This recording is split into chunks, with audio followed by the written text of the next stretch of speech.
जी hello दोस्तों, मैं हूं कमर सीमा। और दोस्तों, जिस तरह कि आप देख रहे हैं, मेरे साथ मौजूद हैं सुमित पीर भाई। सुमित भाई, सबसे पहले तो आपके वक्त का बहुत शुक्रिया। थैंक यू चीमा साहब, thanks for the invitation. Sumit भाई, चाइना जो है वो अरुणाचल प्रदेश के नाम की में बहुत सारी ऐसी जगह हैं जहाँ पे वो नाम बदली जा रहा है। ये तकरीबन 11 जगहों की तो नाम अभी उन्होंने बदल दी हैं। ये चाइना क्यों नाम बदल रहा है? ये क्या नरेंद्र मोदी साहब से तो नहीं सीख लिया उन्होंने? मोदी साहब इंडिया में नाम बदली जा रहे हैं, वो वहां पे नाम बदली जा रहे हैं। ये by the way, what is the strategy behind this Chinese? ये माइंडसेट क्या है? ये क्या वो माइंड गेम्स कर रहे हैं? ये है क्या? Because there are many people who want to know कि ये हो what is, what the Chinese are thinking and why are they doing it. देखिए चीमा साहब, शो पे बुलाने के लिए धन्यवाद। सबसे पहले आपको एक बोले, एक कहावत होती है हमारे यहाँ, आपके यहाँ भी होती है, खसियानी बिल्ली खम्बा नोचे, बेगानी शादी में अब्दुल्ला दीवाना, मैं कौन तू कौन खामखा।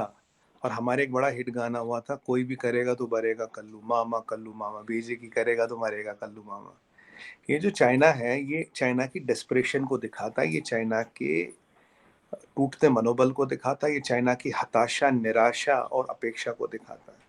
अब आप एक बताएं, मैं आपके मकान का पाकिस्तान में जाके एक नाम अपना रख दूं, तो अपने बाहर अपने नाम की नेम प्लेट बना दूं तो मेरा हो जाएगा क्या?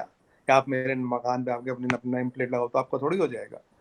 आप देखिए डेस्परेशन कहाँ है, मजबूरी कहाँ तक है, लापर क्या लाचारी कहाँ तक है।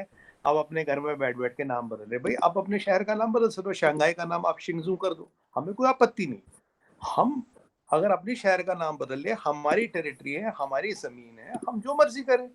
आपने आपने नाम बदले हैं, हमने नाम बदले, कोई बात नहीं, अच्छी बात है। पर मैं इस्लामाबाद का कल को श्री हरिकर नगर नाम रख दूं तो वो श्री हरि नगर थोड़ी ना हो जाएगा। और आप आगे दिल्ली का नाम इस्लामाबाद रखो तो दिल्ली इस्लामाबाद थोड़ी ना हो जाएगी। इस्लामाबाद अपनी जगह, दिल्ली अपनी जगह। तो ये जो चीजें हैं, ये अब आप देखिए, 4.5 साल पहले भी चाइना ने ऐसा किया था, फिर एक और बार किया। अब ये G20 का अधिवेशन हुआ था अरुणाचल में, आपने देखा होगा चीमा साहब, चाइना वहां गया नहीं, गोली दे गया, स्किप कर गए। और फिर कुछ दिन बाद फिर वहां के पेपरों वेपरों में आया, तो अब वो कम्युनिस्ट पार्टी पे प्रेशर पड़ गया। अब प्रेशर पड़ा तो क्या करे, सोचे यार कुछ तो करना पड़ेगा, क्या करे, तो भाई चलो बैठे बैठे नाम छाप देते हैं, ग्लोबल टाइम्स में डाल देते हैं, ग्लोबल टाइम्स छाप देगा, बोलेंगे देखो जी ऐसे हमारी टेरिटरी पे कब्जा है। और चीमा साहब, एक चीज मुझे समझ नहीं आई, यार अगर नाम ही बदलने थे, 75 साल हो गए हमारी आजादी को, 75 साल तक सांप सूख गया था क्या? 75 साल तक चाइना सो रहा था क्या? 75 साल बाद क्यों याद आया नाम बदलने को? अगर आपकी टेरिटरी है और आपको लगता है आपकी जमीन है, तो 75 साल क्यों लगे करने में? वो कह रहे हैं ये नब्बे कुछ। हजार किलोमीटर जो एरिया वो उनका है, 90,000 स्क्वायर किलोमीटर एरिया। सुमित भाई, वो कहते हैं जो अरुणाचल प्रदेश की जो टेरिटरी वो इनकी है। तो ये जो क्लेम है, इसको फिर इंडिया कैसे कंटेस्ट करता है? देखिए चीमा साहब, अब ये तो ऐसे लोग हैं, 10 कंट्रियों के साथ बॉर्डर मिलता, 22 कंट्रियों के साथ डिस्प्यूट है। इनका डिस्प्यूट तो उन कंट्रियों के साथ है जो उनसे कहीं कहीं हजार नॉटिकल माइल्स दूर है। माइक पॉम्पियो की बात सुने तो कहते हैं, doesn't matter, everybody is a frontline state for Chinese communist party, doesn't matter where you are geographically. ये माइक पॉम्पियो ने कहा था, कोट अनकोट। तो अब उनकी दादी मरहूम का सपना में कब आई, कब कौन सी जगह उन्होंने बता दी, कौन से नक्शे पे उनका दिल आ गया। ये तो देखिए ख्वाब गफलत और इमेजिनेशन, इल्यूजन, डिल्यूजन, परसेप्शन और मिराज पे तो पैसे नहीं लगते। अब वो कहें कि कल को तो ये भी कहेंगे मध्य प्रदेश भी हमारा है। वो तो Madhya Pradesh is the centre of India, वो बोलेंगे मध्य प्रदेश भी हमारा है। दादी आई थी कल, सपने में बोल गई। अब देखिए ये जो चीजें हैं ना, देखिए अगर आप प्रैक्टिकली इसको सब्सटैंशिएट करें, उन्होंने नाम बदले, हमने डिसमिस कर दिया। अब कल नाम बदले, अरिंदम बागची साहब का स्टेटमेंट आता है, डिसमिस कर लिया। तो अब उनका काम है नाम बदलना, उनका काम है ये चीजें डालना, ताकि उनका जो चाइनीज पॉलिटिकल कम्युनिस्ट पार्टी है, देखिए चाइना में चीमा साहब एक बात तो पक्की हो रही है, अगर आप चाइना का नब्ज पढ़े इधर उधर से दाएं बाएं से, क्योंकि चाइनीज कम्युनिस्ट पार्टी तो वो, भगवान उनकी आत्मा को शांति दे, पप्पू पेजर थी सतीश कौशिक जी को, मतलब उनका जो कैरेक्टर था। तो वो बोलते था उस कैरेक्टर में, सतीश कौशिक साहब बोलते थे, कर कर कुछ नहीं पाते थे। अब ये चाइना जो कहीं कुछ नहीं कर पा रहा, तो अब ये क्या कर रहा है? ये कभी नाम बदल रहा है, कभी नॉर्थ कोरिया से दो चार रॉकेटें छुड़वा देता है, कभी एक आध ग्लोबल टाइम्स पे ये बोल देता, कभी अमेरिका को धमकी दे देता, कभी ताइवान को कह रहा हम लड़ाई की तैयारी कर रहे हैं। पर अगर आप एक्शन देखें, जब से शी जिनपिंग आया, what is the action? Action 2 बार हुई, दोनों बार पिट गए। एक बार गलवान में हुई, एक बार तवांग में हुई थी, दोनों बार उनको मुंह की खानी पड़ी। अब मिलिटरीली पॉसिबल है नहीं, इकोनॉमिकली पॉसिबल है नहीं, डिप्लोमेटिकली पॉसिबल है नहीं। पर अब इंटरनली ये भी दिखाना हम स्ट्रांग है, इंटरनली ये भी दिखाना हमारी टेरिटरी, इंटरनली ये भी नहीं कह सकते हमने टेरिटरी पे जी दद्दी मरहूम का सपना गलत था, ये भी नहीं कह सकते। तो अब क्या करते हैं, नाम वाम बदलते रहते हैं, कहते हैं हमने ये नाम रख दिया, हमने वो रख दिया। वही मैं कह रहा हूँ ना, इस्लामाबाद का नाम कल को मैं श्री हरिनगर रख दूं तो वो श्री हरिनगर थोड़ी ना बन जाएगा। तो ये तो चीमा साहब, ये दिस डिफाइज और दिस एग्जिबिट्स मेंटल बैंकरप्सी। ये मेंटल बैंकरप्सी को दिखाता है, ये आपकी लेकिन कमजोर नजरिए को लेकिन दिखाता है। लेकिन सुमित भाई, बागची साहब को क्यों रिस्पॉन्ड करना पड़ा? अगर आपकी टेरिटरी है, हम्म, आपका वहाँ पे फिजिकल कंट्रोल है, तो बागची जी। साहब क्यों रिस्पॉन्ड कर रहे हैं? भाई उससे कहो भाई देते रहो, हर दफ़ा रिस्पॉन्ड करेंगे इट मीन्स कि ये जो क्लेम है ये कंटेस्टेड है, और आपने जैसे कहा कि वो कह रहे हैं कि हम वहाँ पे नहीं आते। सो ये तो आप इसको, फिर क्वेश्चन तो वही सुमित वही आ गया ना, कि आपको इसको लार्जर पिक्चर में देखना पड़ेगा। What China is thinking about India in a larger picture, because इस 90,000 स्क्वायर किलोमीटर की तो कोई बात नहीं है। It's about a bigger picture. So आपको लगता है इंडिया बड़ी पिक्चर में देख रहा है? इसके बाद मैं एक और सवाल भी आपको करना चाहता हूँ। मैं यहाँ वॉशिंगटन में मैंने कुछ जगहों पे पढ़ा, मैं आप पता है मैं आपसे सवाल करता था सुमित भाई कि why India doesn't talk about China, why prime minister Modi and the political top politician, जो prime minister Modi particularly, he doesn't speak about Xi Jinping and China. यहाँ पे आज वॉशिंगटन में सवाल उठ रहे हैं। मैंने थिंक टैंक की मैं आपको भेजना चाह रहा था, जब मैंने पढ़ी तो मैंने कहा मैं सुमित भाई को अक्सर ये सवाल करता हूँ और देखो और ये लिखना शुरू हो गया है, because that was my individual observation, लेकिन it is being reported and quoted. So bigger picture क्या देख रहे हैं आप चाइना के बारे में? Because it seems that the conflict ये जो है the this is going to, ये आप जो है ना एक एक इस तरह के एरिया में जा रहे हैं जहाँ पे आपके लिए कॉन्सिक्वेंसेस बढ़ सकते हैं, and for that India is ready. Bigger picture क्या नजर आ रही है आपको? देखिए चीमा साहब, 4-5 डायमेंशन है प्रॉब्लम के। पहली बात ये है कि आप देखिए चाइना का इकोनॉमिक आउटलुक, चाइना की इकोनॉमी हर चीज़ में मसले आ रहे हैं। डिलिंकिंग ऑफ सप्लाई चेन्स हो रहा, फ्रेंडली ऑफशोरिंग हो रही है, और रुपी ट्रेडिंग बढ़ रही है। आप देखिए 19 कंट्रियाँ हो गई, मलेशिया वाज द लेटेस्ट, और मैंने आपको बोला था 72 कंट्रियों का इंटरेस्ट आ गया है। With the dollarisation happening, things are changing at a rapid pace, things are changing at a rapid pace. और जो चाइना चढ़ा है, अगर आप देखें कहाँ से चढ़ा चाइना, ओबामा और जो बाइडेन के टाइम के पहले के नंबर चाइना के देख लीजिए, बाद के देख लीजिए। वो 8 साल चाइना के गोल्डन डेज से उन्होंने चाइना को वर्ल्ड इकोनॉमी में लाया। उन्होंने बोला China is the innovation hub of the world. उन्होंने बोला China is the factory of the world. China के लिए सारे दरवाजे खोल लिए, चाइना को उसकी टेक्नोलॉजी दे दिया। सारी सप्लाई चेन्स को चाइना लाए, और दुनिया को चाइना के बाद जाना पड़ा, क्योंकि सप्लाई चेन्स वर राउटेड थ्रू चाइना। जैसे राउटर में पोर्ट होता है, if you route traffic through a particular port, that becomes the root of the traffic. So China was got into the root of the traffic by Obama and Joe Biden combinedly. अब ये जब world order बदल रहा है, चीजें बदल रही है, तो चाइना को अपना बहुत बड़ा ज्यादा फ्यूचर नहीं दिख रहा। अगर आप चाइनीज थिंक टैंक्स की बात करें या कुछ अमेरिकन थिंक टैंक्स की बात करें, वो तो 2029-30 की तो डेट भी दे रहे हैं वो चाइना के ब्रेकअप की। ये मैं नहीं आप कह रहा, ये आप थिंक टैंक्स कह रही है। दूसरी बात, अब चाइना में जो वर्चस्व था, जो एक स्टैचर था आज से 4-5 साल है, वो नहीं रह रहा। चाइना को लग रहा है लोग डीलिंकिंग कर रहे हैं, चाइना से हट रहे हैं, डॉलर नहीं आ रहा है। अमेरिका की इकोनॉमी में अगर डिडॉलराइजेशन जिस पेस पे हो रहा है, so how much American can work, उसे अमेरिका खुद हमसे जान छुटाना चाहता है। तो अब अफ्रीका का मार्केट था, वो तो इंडिया ने ले लिया। साउथ अमेरिका में हमारा अच्छा होल्ड है, राइट। और इंडिया का दिन ब दिन स्टैचर बढ़ रहा है, ग्लोबल साउथ की बातें हो रही है। तो ये चाइना कहीं ना कहीं परेशान है। चाइना इंडिया को सबसे बड़ा कंपटीटर देखता है। कंपटीटर क्या देखता है कि वो कहते हैं ना कि गले की फांस देखता है, राइट। बट ठीक है, हमें पता है China can not be trusted. ये मेरा चीमा साहब, ये मैं स्टैंड जिंदगी भर नहीं बदलूंगा चाहे। और जब तक शी जिनपिंग है तब तो बिल्कुल ट्रस्ट नहीं कर सकते आप। देखिए हमारी दुश्मनी चाइना के लोगों से नहीं है, हमारी प्रॉब्लम सीसीपी है और उसके लीडरशिप से। और अगर आप हुजिनताओ को देखें और शी जिनपिंग को देखें, बहुत फर्क है दोनों लीडरों में, आसमान जमीन का फर्क है, दोनों कम्युनिस्ट है। बट हम, our gunpowder is dry, our ammunition is dry, our military is ready. Economically जो हमें करना हम कर रहे हैं, जो मिलिटरीली करना है, जो टेक्नोलॉजिकल करना है, आप और हम तो बहुत डिस्कशन कर चुके हैं चाइना पे। We have kept our all options ready. देखिए हम जाके लड़ाई खरीदते नहीं, ना किसी की लड़ाई लड़ते, ना किसी पे हमला करते, बट अगर कोई हमसे लड़ेगा तो उसको मुंह तोड़ जवाब देगा, उसको उसकी औकात गिनाई जाएगी, उसके लिए हम पूरे तैयार हैं। पर हम लड़ाइयाँ जा जाके करते नहीं। We don't instigate wars, we don't start wars, we don't we don't sow seeds of war. But China can not be trusted. China की जो जितना अंदर चाइना कमजोर होगा चीमा साहब, आप एक और आप मैं प्रोडिक्शन कर लूं, उतना ही ऑप्टिक्स बढ़ाएगा। It's a part of optics and semantics. China will increase its optics and semantics. लड़ाई चाइना इस इकोनॉमी जो उसकी है, they can not afford a war, China can never go war. इसलिए मैं कह रहा हूँ they will flare up LAC, नाम बदल देंगे, तवांग टाइप हमला कर लेंगे, गलवान टाइप कुछ कर लेंगे, थोड़ा बहुत साउथ चाइना सी में कर लेंगे, थोड़ा इधर कर लेंगे, थोड़ा उधर कर लेंगे, क्योंकि at the end of the day हम बार बार एक चीज भूल रहे चीमा साहब, जो दुनिया मानती है, जो उसका हाईएस्ट जीडीपी कंट्रीब्यूटर था वो सेक्टर ही बैठ गया, जिससे 33% जीडीपी आता था। तो उनकी समस्याएं बहुत है। अब कोविड में कौन मरा, कितने मरे, किसी को नहीं पता, हुआ नहीं हुआ किसी को नहीं पता, नंबर आज तक आया नहीं। तो अब आपने देखा फॉक्सकॉन ने कुछ हजार मिलियन, कुछ आई डोंट 600 मिलियन और इंडिया में लगा रहा है, कुछ हजार एकड़ जमीन उन्होंने बैंगलोर में और ली है, तीसरा यूनिट भी लगा रहे हैं। तो फॉक्सकॉन क्या था, फॉक्सकॉन चाइना का फ्लैगशिप था, जिसको देख देख के चाइना मैन्युफैक्चरिंग लाता था। तो चाइना को लग रहा है कि भाई बहुत बड़ा फ्यूचर है नहीं। और मैं आपको ये भी बता दूं चीमा साहब, शी जिनपिंग का क्या होगा, कब होगा किसी को नहीं पता, और जो भी होगा अचानक होगा। कब होगा क्या होगा किसी को नहीं पता, जो भी होगा अचानक होगा। बीमारी तो बता ही रखी ना, जिसमें दिमाग की नसें पतली होती है, ये तो डिक्लेयर कर ही रखा है।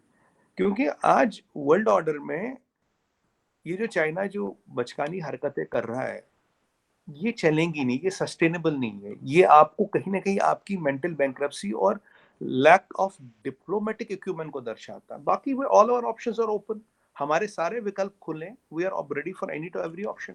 उन्हें नॉर्मल रहना, हम नॉर्मल रहेंगे, उन्हें दोस्ती करनी है, we can look into it, उन्हें दुश्मनी करनी है तो हम दुश्मनी के लिए तो तैयार है, Indian army is always ready and diploid.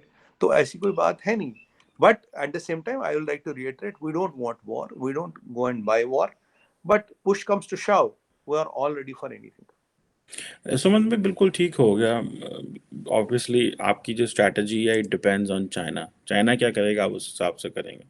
It seems at the end of the day India doesn't have a plan, the plan is with the Chinese.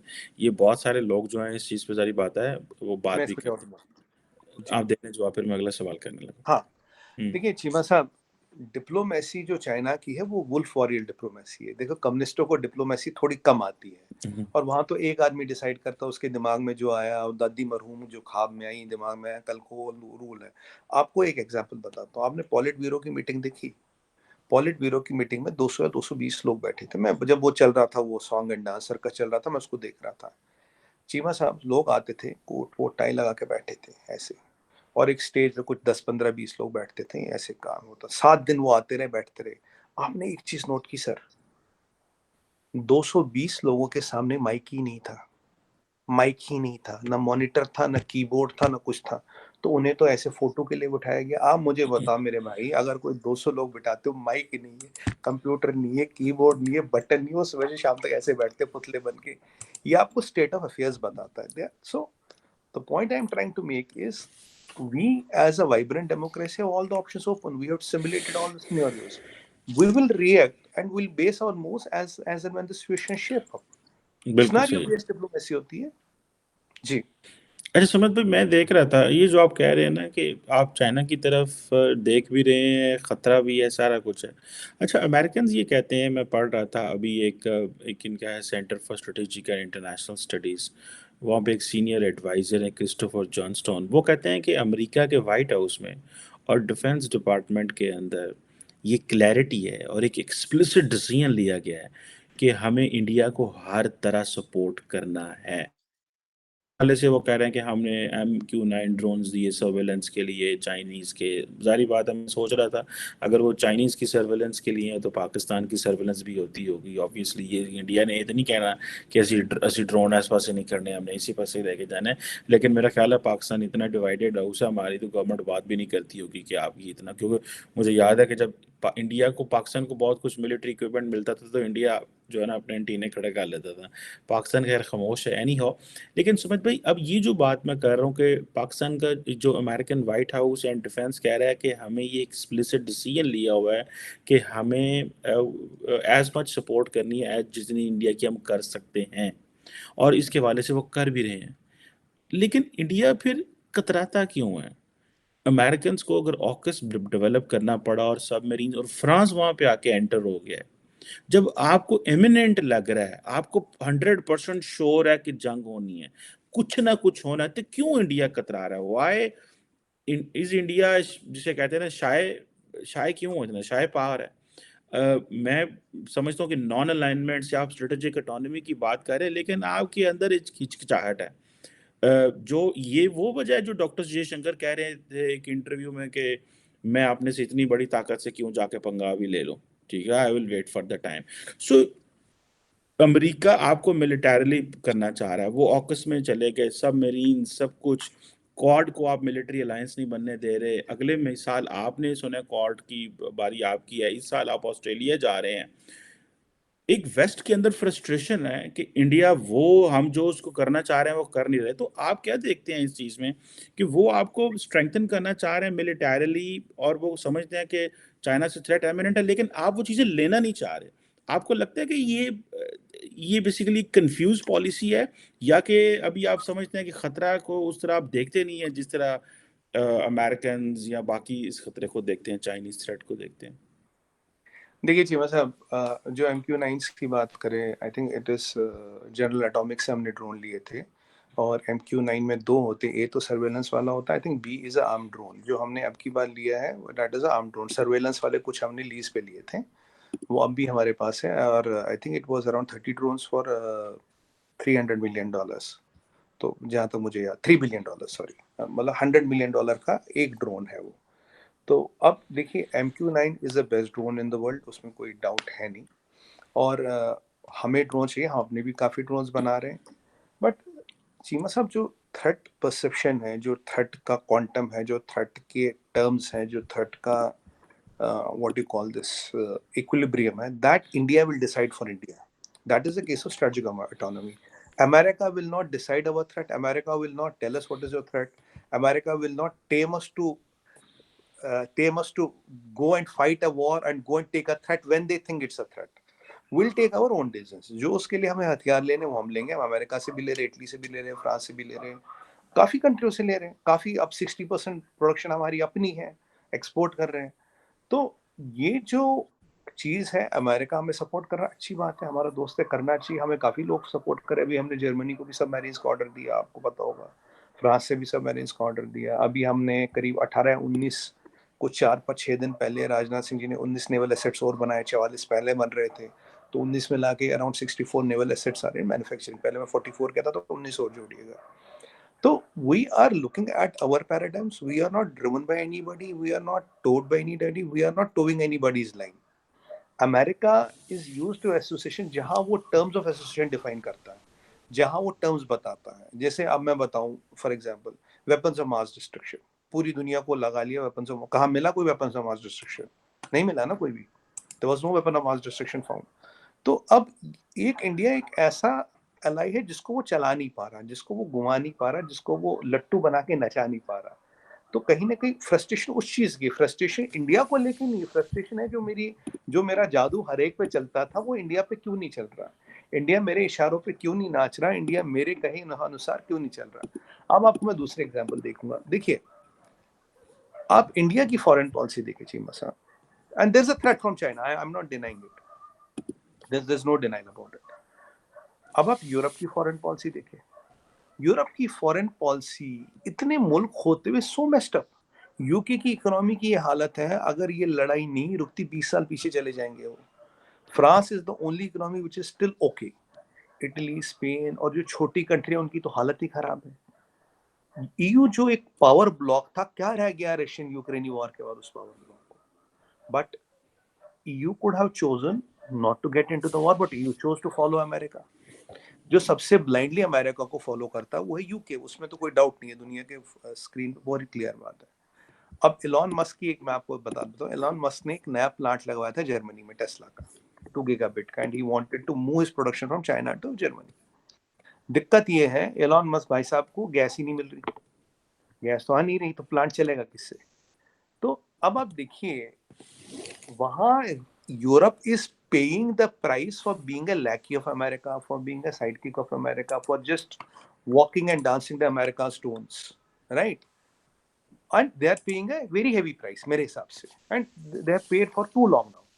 While as India is very careful because of our strategic autonomy and independent thinking, we are not getting caught into that. देखिए, हम किसी के इशारों पे नहीं जा सकते, किसी की टोन पे नहीं जा सकते। दोस्ती बराबर की है, जहां मेरा फायदा होगा आपका मेरा फायदा, जहाँ किसी का फ़ायदा होगा उसका फ़ायदा, हम आपके फ़ायदों में नहीं घुसते, आप हमारे फ़ायदों में नहीं घुसते। ये वो बात है, अगर आपको फ्रस्ट्रेशन है that is because your policy has been working on others, it is not working on us. वो जो फ्रस्ट्रेशन है आपकी वो इस कारण है, फ्रस्ट्रेशन इंडिया के कारण नहीं है। इंडिया आपसे पैसे दे के तो माल ले रहा है ना, आप इंडिया को कोई एड थोड़ी ना दे रहे हो, ये तो ट्रेड। और चीमा साहब आज कितने लोग हैं जो $3 बिलियन का सामान लेंगे? यूरोप की एक कंट्री बताए जो ले सकती है? माइनस चाइना और इंडिया, किसी की इतनी औकात नहीं, चाइना आई डाउट, बट ठीक है, चाइना को आप देंगे नहीं। इंडिया को छोड़ के इतना बड़ा मार्केट है कौन? कौन 3-3 बिलियन टेबल पर रख रहा है? कौन 80 बिलियन लगा रहा है? कौन नई टेक्नोलॉजी ले रहा है? नहीं ले रहा ना कोई। तो ये चीज़ अमेरिका को समझनी पड़ेगी, ये वैसे रिलेशन नहीं, क्योंकि यूरोप में एक और समस्या चीमा साहब, अगर आप जाएँ, देखिए छोटी-छोटी कंट्री अपने-अपने इंटरेस्ट है। Germany wants to have a good relation with China, उनकी बीएमडब्ल्यू, मर्सिडीज बिकती है, 40% रॉ मटेरियल चाइना से आता है। तो जर्मनी का इंटरेस्ट तो है कि भाई चाइना के साथ दोस्ती रहे, ठीक है? अब फ्रांस की नहीं है, स्पेन की नहीं है, इटली की नहीं है, काफ़ी और छोटी-मोटी country, they have been flooded with Chinese goods, they don't have any interest. But आप ये भी देखिए, अगर मैं नीदरलैंड की बात करूँ, with due respect to Dutch, they are our good friends. अब Dutch is a very small country with a very small army and very small fire power, तो उसको ब्लॉक के साथ चलना पड़ेगा। वहाँ फ्रांस को छोड़ के कोई ऐसी कंट्री नहीं है, क्योंकि यूके इकोनॉमिकली वहाँ नहीं है आज के डेट में, जो एक स्टैंड ले सके, जो एक इंडिपेंडेंट स्टैंड ले। बट फ्रांस की प्रॉब्लम है वो यूरोपियन यूनियन में है। तो अब जब फ्रांस चलता तो क्रोएशिया भी चलता है, लैटविया भी चलता है, छोटे-मोटे मुल्क भी निकल जाते हैं, उनका इंटरेस्ट हो ना, because as a block they have a value, but we have value as a unitary unit. We don't need to go with the block. अब वो भेड़-चाल में हमें चलने की ज़रूरत नहीं है। देखिए, वहाँ भेड़-चाल से ही वैल्यू है, यहाँ हम, हमारा वर्चस्व, हमारा स्टैचर इतना बड़ा है। As a individual unit we command, demand and have a value, so we don't have to follow the bhed chal. And while we are not following this bhed chal, some people may not be happy about it, क्योंकि उन्होंने बचपन शुरू से वो क्या कहते हैं ना, भेड़ों को हाँका है। अब चीमा साहब, हाथी तो हाँका नहीं जाता ना, तो ये तो उनको भी समझना पड़ेगा, पर कोई बात नहीं, धीरे धीरे समझ आ जाएगा, टाइम लगता है, समझ आ जाता है। सो आप यूरोपियंस को भेड़ें कह रहे हैं, अपने आप को हाथी कह रहे हैं। चलें, लेट्स मैं सी अब अमेरिका की जो है वो मैं मैं अ, मैं भेड़ चाल और हाथी की चाल कह रहा हूँ। हमारे हिंदी में ना बहुत छोटे-छोटे वर्ड्स होते हैं, भेड़ चाल, हाथी की चाल। समझाने में आसानी होती चीमा साहब, हम किसी को कुछ नहीं कह रहे। मात्र नोमेनक्लेचर है, मात्र भाषा का उच्चारण है। जी। बिल्कुल ठीक कह रहे हैं। सुमन भाई, ये तो लेट्स सी, देखते हैं ये क्या होता है। ये बड़ी इंटरेस्टिंग टाइम्स आ गए हैं और इंडिया जो है वो सेंटर ऑफ अट्रैक्शन है पूरी दुनिया में। हर मुल्क जो है उसके बारे में सोच रहा है, लिख रहा है, देख रहा है कि इनके साथ कैसे करें। लेकिन इंडिया कैसे रिएक्ट करता है, इंडिया के लिए अगले 5 साल बहुत अहम है। और इंडिया की लीडरशिप कैसी आती है वो डिसाइड करेगी। लग तो ये रहा है कि मौजूदा सरकार चलेगी, लेकिन कैसे बिहेव करती है, क्या करती है, ये ये वक्त ही बताएगा। Anyhow, thank you very much Sumit Peer भाई, it's always pleasure to talk with you. बहुत शुक्रिया, बड़ी मेहरबानी। थैंक यू चीमा साहब, thank you very much sir.